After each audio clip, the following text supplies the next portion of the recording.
Welcome to our journey through the fascinating history of Arsenal Football Club. Let's begin at the very beginning, where it all started over a century ago in the workshops of Victorian London. In 1886, a group of workers at the Royal Arsenal in Woolwich, London, decided to form a football club. These were ordinary working men, craftsmen and labourers at the armaments factory, who shared a passion for the beautiful game. They called themselves Dial Square, after the workshop where many of them spent their days. These men could hardly have imagined that their modest team would one day become one of the most celebrated football clubs in the world. Those early players took to the field wearing dark crimson shirts with a maroon band. It was a far cry from the striking red and white that would become synonymous with the club, but it marked the beginning of a visual identity that would transform over the decades into something truly iconic. The club didn't stay as Dial Square for long. Soon they changed their name to Royal Arsenal, acknowledging their connection to the armaments factory. Later still, they became Woolwich Arsenal, reflecting their location in southeast London.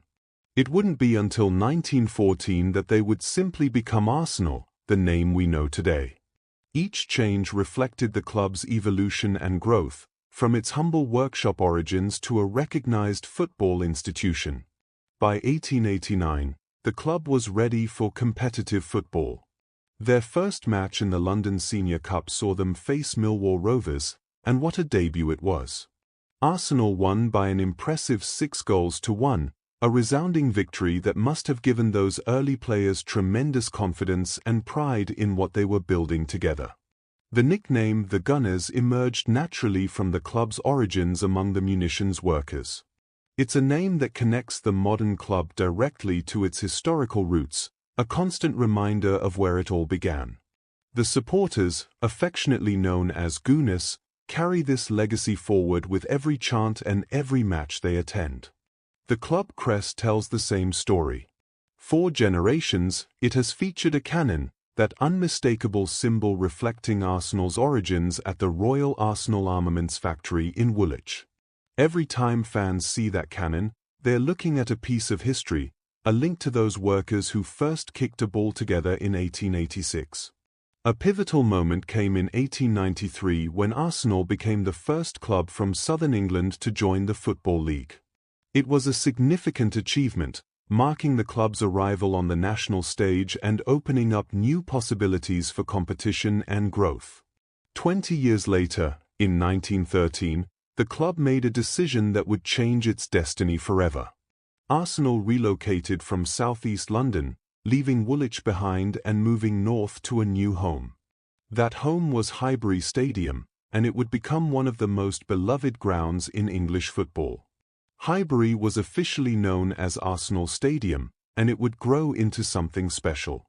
In the 1930s, the ground became famed for its magnificent Art Deco East and West stands, architectural gems that gave the stadium a sophistication and grandeur that matched the club's growing ambitions. For decades to come, Highbury would be the beating heart of Arsenal Football Club, a fortress where legends were made and history was written. The year 1919 marked a controversial but defining moment in Arsenal's history. The club was promoted to the First Division, but not through the usual route of finishing at the top of the Second Division. Instead, they were elected to the top flight despite finishing only fifth. The decision to promote Arsenal ahead of Tottenham Hotspur caused quite a stir at the time, and debates about the fairness of it lingered for years. But whatever the circumstances of their arrival, Arsenal would make the most of their opportunity in a way that nobody could have predicted. From that moment in 1919, Arsenal have played in England's top division every single season.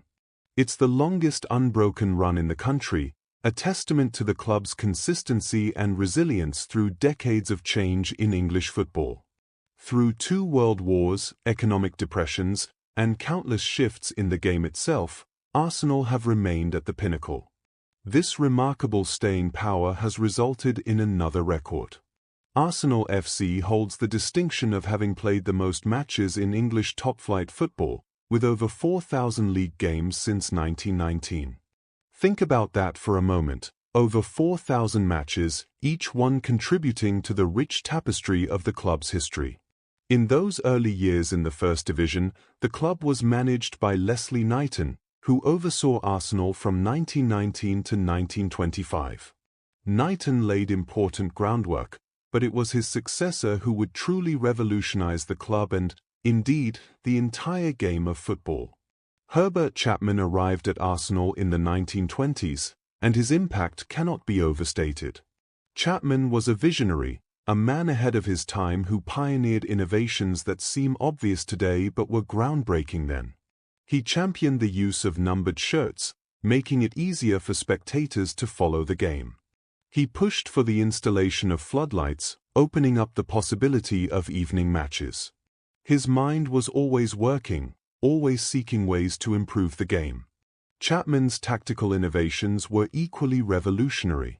He introduced what became known as the Arsenalization of football in the 1930s, developing tactics like the WM formation that would be copied by teams across the country and beyond. Arsenal weren't just playing football, they were reimagining it. The success came swiftly.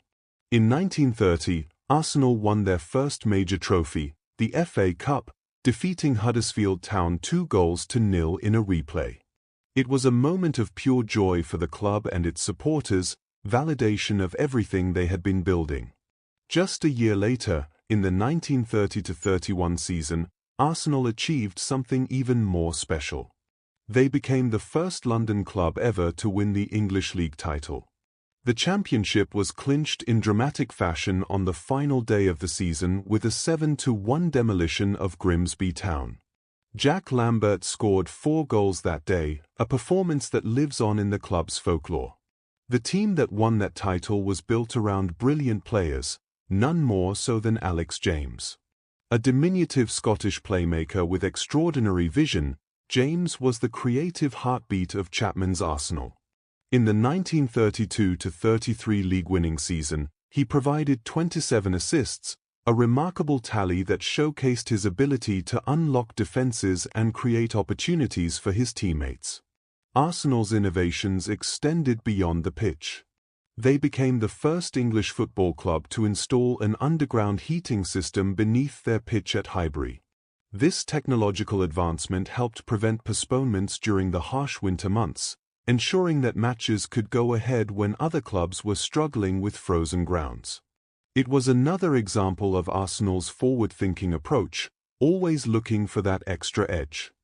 Even in matters of appearance, Arsenal was setting trends.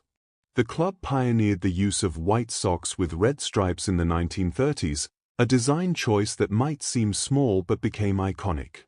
That pattern is still echoed in modern kits, a visual thread connecting today's players to those champions of the 30s.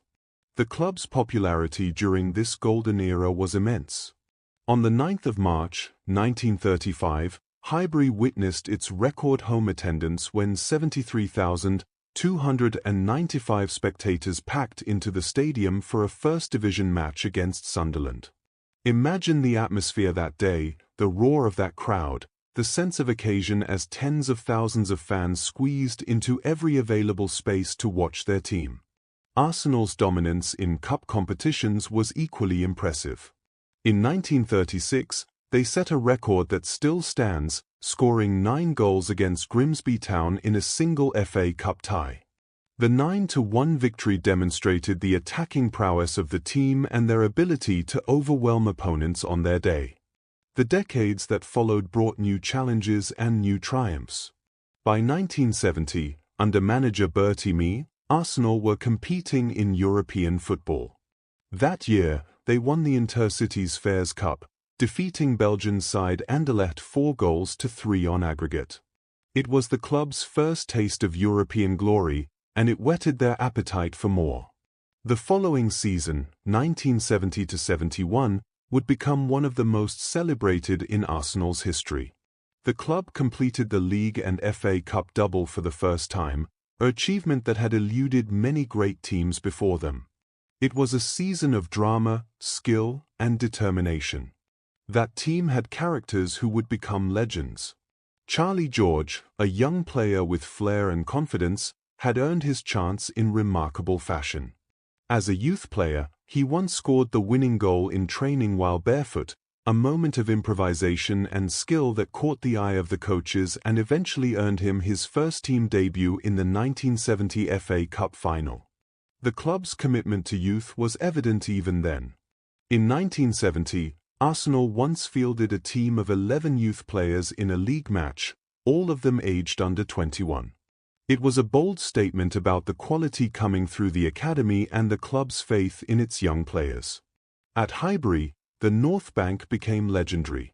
This standing terrace was famous for its passionate, ultra-style support, a wall of noise and colour that could intimidate visiting teams and inspire the home side. The North Bank remained a standing area until its conversion to seating in 1993, by which time it had witnessed decades of Arsenal's greatest moments. Even Arsenal's reserve team was successful during this period, winning the London Challenge Cup 11 times between 1919 and 1968. It showed the depth of talent at the club and the strength of their development systems.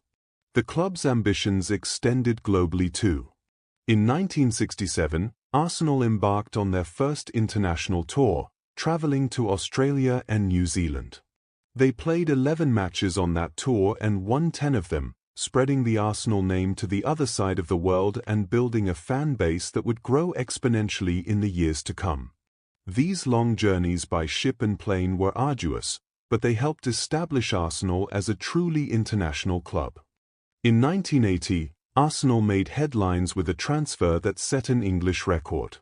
They signed Liam Brady, bringing him back from Juventus for £500,000. It was a then high fee for a returning Englishman, showing the club's willingness to invest in quality and their ambition to compete at the highest level. The 1980s and early 1990s would see Arsenal transform under the management of George Graham. A former Arsenal player himself, Graham understood the club's traditions and knew what it took to succeed. Under his guidance, Arsenal won the league title in 1989 and again in 1991, as well as the European Cup Winners' Cup in 1994. It was a period of disciplined, organized football that brought consistent success. The 1989 title win remains one of the most dramatic in English football history. Arsenal travelled to Anfield for the final match of the season, needing to beat Liverpool by 2 clear goals to snatch the championship. It seemed an impossible task against the mighty Liverpool at their own fortress.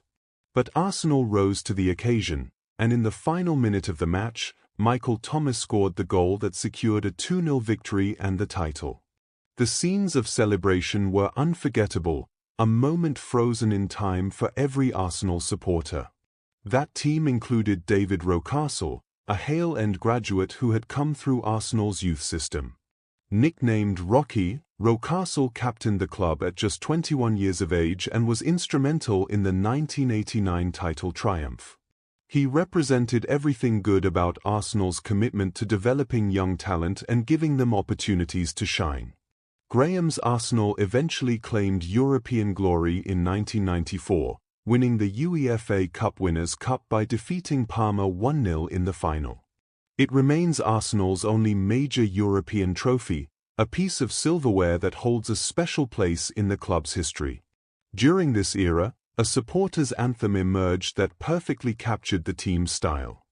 1-0 to the Arsenal became popular in the George Graham years, reflecting the team's reputation for strong defensive performances and narrow wins. It was sung with pride, celebrating the efficiency and effectiveness that brought so much success. In 1996, a new chapter began with the appointment of Arsène Wenger. The Frenchman was relatively unknown in England when he arrived, but he would go on to become the most influential manager in Arsenal's history.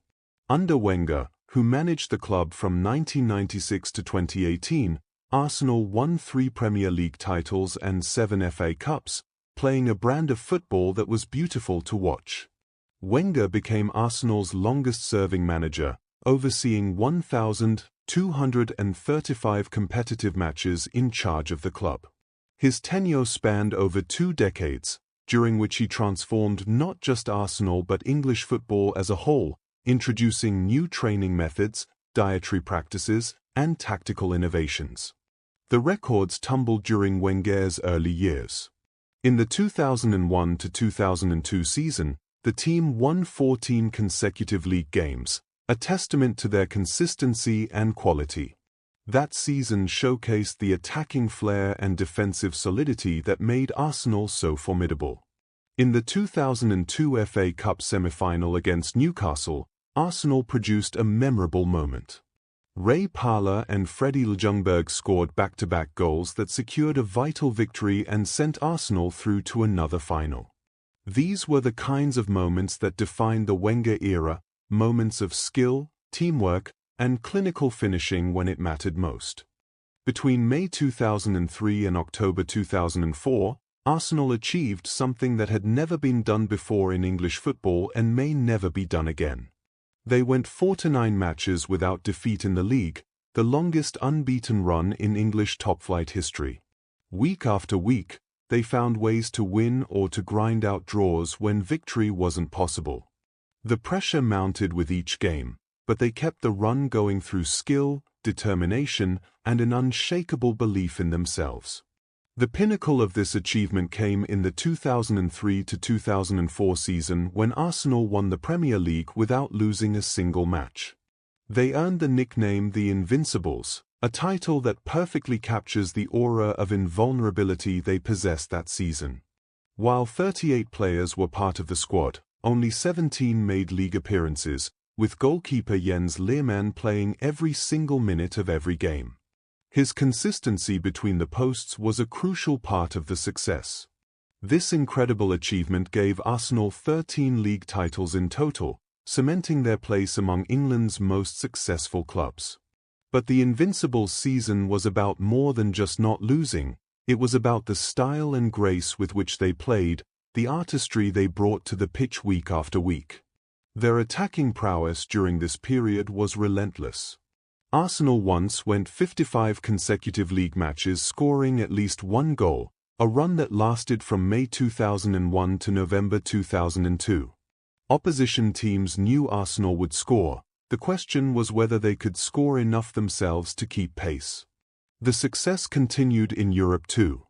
In 2006, Arsenal reached the UEFA Champions League final after setting a then-record run of 10 consecutive clean sheets in that season's competition. The defense was impenetrable, game after game shutting out some of Europe's finest attacking teams. Along the way to that final, Arsenal achieved something special at the Santiago Bernabeu. They became the first English club to defeat Real Madrid at their home stadium, winning 1-0 in the 2005 to 2006 UEFA Champions League. It was a statement victory, proving Arsenal could compete with and beat the continental giants on their own turf. Reaching the Champions League final made Arsenal the first London club ever to achieve this feat. The final in Paris against Barcelona ended in heartbreak, a 2-1 defeat, but the journey to get there had been extraordinary. Arsenal had shown they belonged among Europe's elite. The heroes of this era are immortalized outside the Emirates Stadium. Thierry Henry's statue stands there, alongside statues of club legends Tony Adams and Dennis Bergkamp. These three bronze figures represent different facets of Arsenal's greatness: Henry's lethal finishing, Adams' defensive leadership, and Bergkamp's sublime artistry. Henry deserves special mention as Arsenal's all-time leading goalscorer, having found the net 228 times across all competitions. His speed, his skill, his ability to score from seemingly impossible positions made him one of the greatest players ever to wear the Arsenal shirt. Watching him in full flow was a privilege for those lucky enough to be there. One of Henry's most memorable moments came in 2002 when he scored the fastest goal in North London derby history, finding the net after just 27 seconds. It set the tone for a dominant display and reminded Tottenham supporters of the gulf in quality between the two sides at that time. The rivalry between Arsenal and Tottenham Hotspur runs deep. The North London derby is considered one of the fiercest rivalries in English football, a twice-yearly clash that divides families, friends, and neighborhoods. The intensity comes from proximity, These are two great clubs from the same city, competing for supremacy and local bragging rights. Every derby has an edge, a tension that makes these matches special. Arsenal's visual identity became truly iconic in the 1933-34 season when manager Herbert Chapman introduced the traditional home colours of red shirts with white sleeves. It's a look that has become synonymous with the club, instantly recognisable anywhere in the world. That red and white has been worn by legends and lifted alongside countless trophies. In 2006, Arsenal said goodbye to their beloved Highbury and moved to the Emirates Stadium. The new ground, with a capacity of just over 60,000, was necessary for the club's ambitions. It was larger, more modern, equipped with all the facilities a top club needed. But leaving Highbury was emotional for many supporters who had spent decades in those old stands. The Emirates Stadium naming rights deal with the airline Emirates was one of the most lucrative stadium sponsorship agreements in football at the time it was signed in the mid-2000s. It provided crucial funding for the new stadium and helped Arsenal compete financially with their rivals during a challenging transitional period. At the Emirates, new traditions have formed. The supporters group known as the Ashburton Army occupies Block 200, known for their vocal support throughout matches. They've worked to recreate some of the atmosphere of the old North Bank, generating noise and passion that helps drive the team forward. Arsenal's success isn't limited to the men's team. Arsenal women's team is the most successful in English women's football, with multiple league titles to their name. In 2007, they won the historic UEFA Women's Cup, becoming European champions and cementing their status as one of the continent's powerhouses. The women's side was founded in 1987 and quickly established themselves as a force. They were the first English women's club to win a European title, and in the 2006-2007 season, they completed a historic quadruple, winning every competition they entered. It was a remarkable achievement that showcased the quality and depth of the women's game at Arsenal. Arsenal's record in the FA Cup is unmatched. The club holds a record 14 FA Cup titles, more than any other team in the competition's long history. From that first triumph in 1930 to the most recent victories, the FA Cup has been a source of joy and glory for Arsenal supporters. The club has also won the FA Community Shield 17 times, including a penalty shootout victory over Manchester City in 2023. While the Community Shield is often seen as a curtain raiser rather than a major trophy, 17 victories demonstrate consistent excellence over decades. Individual records tell their own stories. David O'Leary holds the record for most appearances for Arsenal, playing 722 first-team matches between 1975 and 1993. Nearly 2 decades of service, match after match, season after season. O'Leary was a constant presence, a symbol of loyalty and dedication to the club he loved. Some of Arsenal's victories have been truly emphatic. The club's record league win came on the 12th of March, 1900. When they defeated Loughborough 12-0 in a second division match.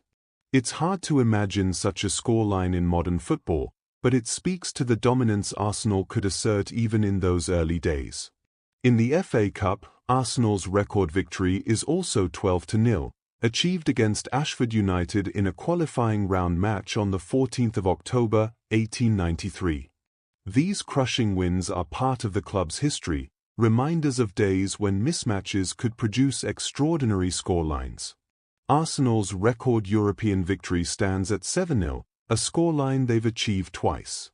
The first came against Standard Liège in 1993, and the second against Slavia Prague in 2007. Both performances demonstrated Arsenal's ability to dominate European opposition when everything clicked into place.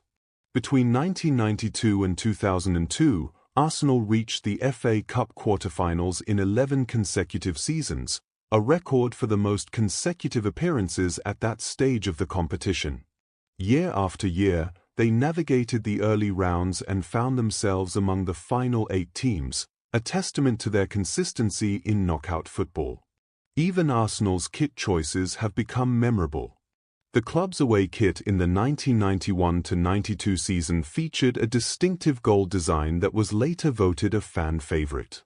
It stood out from the usual away colors and has achieved a kind of cult status among supporters who remember that era. In terms of transfers, Arsenal's largest fee received was £50 million for Alex Oxlade-Chamberlain when he moved to Liverpool in 2017. Player sales have helped fund the club's operations and investments in new talent over the years. Arsenal made history in 2013 by becoming the first Premier League club to play a league match in India. They defeated a Mohun Bagan 11 5-2, bringing top-level English football to a country with millions of passionate Arsenal supporters. It was part of the club's global outreach, connecting with fans in every corner of the world. The dedication of Arsenal fans has always been extraordinary. In 1928, supporters walked 332 miles from London to Norwich to support the team in an FA Cup replay. The journey must have taken days, but their commitment never wavered. They arrived in Norwich ready to cheer their team, tired but passionate. The club has long understood the importance of communication with supporters. Arsenal's official magazine, The Arsenal, ran from 1910 to the 1920s, making it one of the earliest fan publications in English football. It kept supporters informed about team news, match reports, and club developments long before the age of internet and social media. In 2001, Arsenal even launched Arsenal Broadband, an early venture into telecommunications for fans. It was ahead of its time, showing the club's willingness to explore new technologies and services that might connect them more closely with their supporter base, even if the venture didn't last long in an industry that was rapidly evolving. Arsenal's commitment to developing young talent is embodied in their training facilities. The main training ground at London Coney spans 145 acres and includes over a dozen full-size pitches. It's a vast complex where first-team players, reserves, and youth teams all train, creating an environment where young players can see and learn from established stars. The heart of Arsenal's youth development is Hale End, based in northeast London. This is where the journey begins for boys as young as 9 years old, developing players through every age group from under-9s up to under-16 level before they transition to London Coney. Hale End isn't just a training ground, it's a production line of talent, a place where dreams begin. The success of Arsenal's academy is undeniable. It's regarded as one of the most successful in England, having won 7 FA Youth Cups over the years. These Youth Cup victories demonstrate that Arsenal's young teams can compete with and beat the best academy sides in the country. The academy has also claimed 6 Premier Academy League titles, underlining its consistent dominance at youth level across different age groups. Season after season, Arsenal's young teams have been among the best, a reflection of excellent coaching and recruitment. The players who have emerged from Hale End read like a who's who of Arsenal greats. Tony Adams, the legendary captain, came through the youth system. So did Liam Brady, the silky midfielder. Jack Wilshere, despite his injury troubles, showed immense promise. Cesc Fabregas developed into a world-class midfielder. David O'Leary, the appearance record holder, was a Hale End product. And in the current era, Bukayo Saka represents the very best of what the academy can produce. Saka is widely viewed as the current flagship Hale End graduate.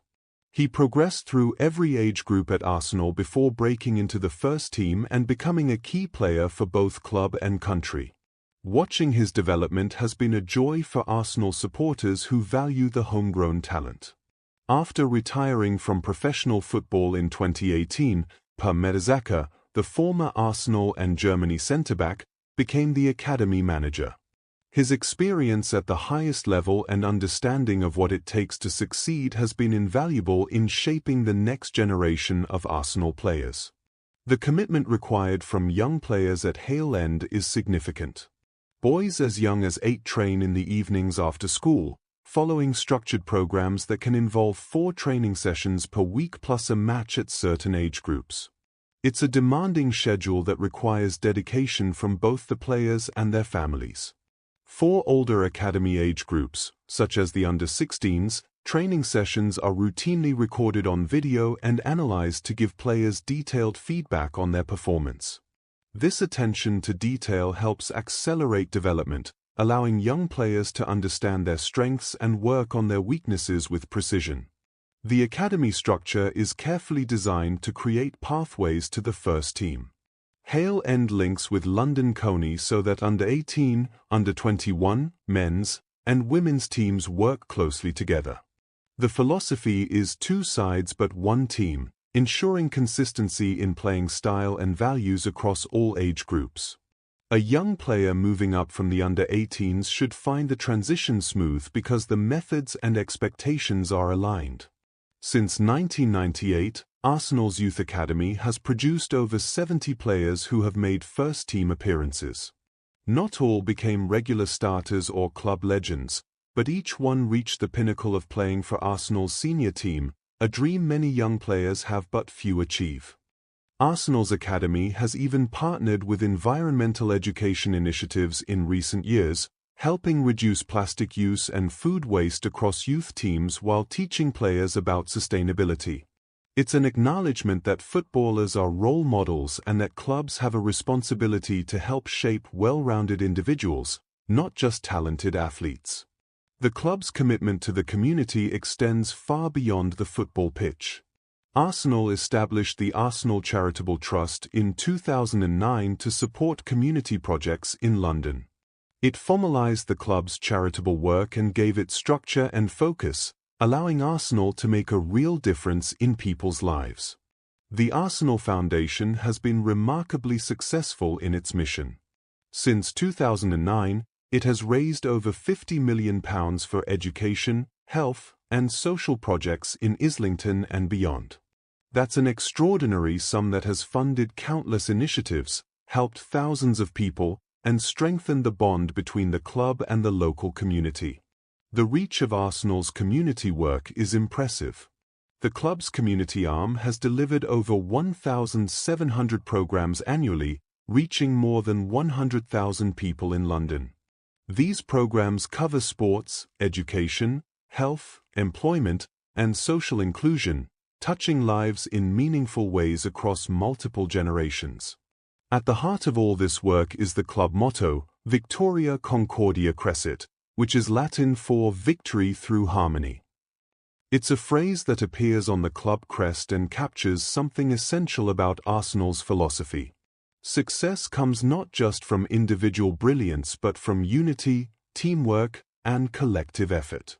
Victory through harmony, it's as true off the pitch as it is on it. As of the 2023-24 season, Arsenal's revenue was approximately £616.6 million. The club was valued at roughly $3.4 billion, ranking among the world's most valuable football clubs. These figures reflect Arsenal's global reach, their commercial success, and their status as one of football's elite institutions. But numbers can only tell part of the story. What makes Arsenal special isn't just the trophies or the records or the financial strength. It's the connection between the club and its supporters, the sense of identity and belonging that comes from being part of the Arsenal family. It's the pride in wearing red and white, in singing from the stands, in sharing the joy of victory and the pain of defeat with thousands of others who feel exactly the same way. From those workers at the Royal Arsenal in 1886 to the global institution of today, Arsenal has remained true to certain values. The commitment to playing attractive football, to developing young talent, to serving the community, to competing with honor and dignity, these are threads that run through the club's entire history. The journey from Dial Square to the Emirates Stadium is more than a physical relocation. It's a story of growth, ambition, setbacks, and triumphs. It's a story of individuals who became legends, of teams that achieved the impossible, of supporters who never stopped believing. It's a story that continues to be written with every match, every season, every generation of players and fans. Arsenal Football Club stands as a testament to what can be achieved when vision, hard work, and passion come together. From those first matches in Woolwich to Champions League finals in Europe, from the Art Deco stands of Highbury to the modern Emirates, the journey has been extraordinary. And for those who love the club, the journey continues, always forward, always together, victory through harmony.